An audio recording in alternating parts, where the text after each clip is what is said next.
Hello and welcome back to another episode of my winter series. This week it's all about citrus. It's finally arrived. My favourite season, clementine season. I can honestly eat about 2 kilos of these in a day.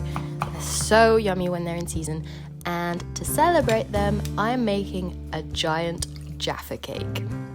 Now, if you don't know what a Jaffa cake is, they're basically this tiny cake, debatable whether they're a biscuit or not, with a thin layer of Joconde sponge, then a layer of orange jelly, and then they're topped with dark chocolate. They're also called pims in France, and I think all of mainland Europe also have them as pims biscuits, and they're delicious, so why not just make a giant one? And because it's citrus season, I'm adding lemon and oranges and clementine to them just to spice things up a bit. So I'm starting off by making my jelly because it takes the longest to set. And I've used a vegetarian gelling agent, so just following pack instructions. I needed a pint of liquid, so I've used the liquid from my mandarin tin, then topped it off with the juice of 4 clementines and then some orange juice. And then I'm just boiling that and setting it and then leaving it to set in either a circular mold or in a rectangular tin that I'll cut out later.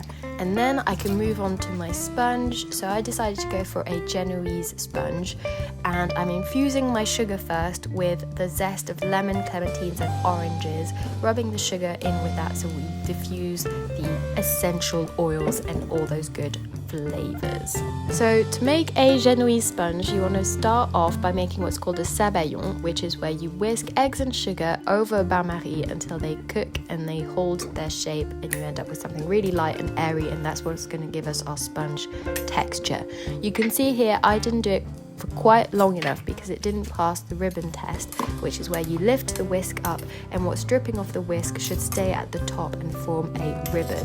And you can see mine didn't quite do that enough, so my sponge wasn't quite as light as I wanted it to, so learn from my mistakes. But anyway, afterwards we're going to slowly fold in some melted butter and our flour in 3 parts to make sure we keep as much air as possible. Then we're going to prep our baking tin, so start off by brushing it with vegetable oil or melted butter, and then we're going to make what's called a cartouche out of baking parchment, which is where you basically cut up a circle the size of what you want to cover. So you get a parchment square and then you fold it into a triangle, in on itself again into a triangle, and carry on doing that until you get a really thin triangle. Then you can measure the radius of the circle you're trying to cover, cut it at that point, and voila! Then we can pour our batter on top of that and prop it in the oven until it's golden brown, fluffy and delicious. We then prop it onto a wire rack to cool down, and then once it's nice and cool, we're going to top it off with our clementine jelly. So either you've set the jelly already in the same circular mold and you can just prop it on top, or if you set it into a baking tray as I have here, then just get the bottom of your circular mold so you can cut out the right size of the jelly and just scrape it off until you have nothing but your circle basically. And then a bit of confidence, an ambitious flip, and voila! The cake is topped with tasty jelly. Now for our last layer, chocolate. Now traditionally Jaffa cakes are topped off with set dark chocolate, but I've decided to go for something a little bit more indulgent with a ganache. Do whatever you fancy though. So if you're going with ganache, you just break up some dark chocolate and then boil some cream, leave it to set for 10 seconds so it's not completely boiling when you pour it on. Pour it over the chocolate, leave it for 30 seconds and then slowly stir out from the middle until it combines and you get your lovely silky smooth ganache.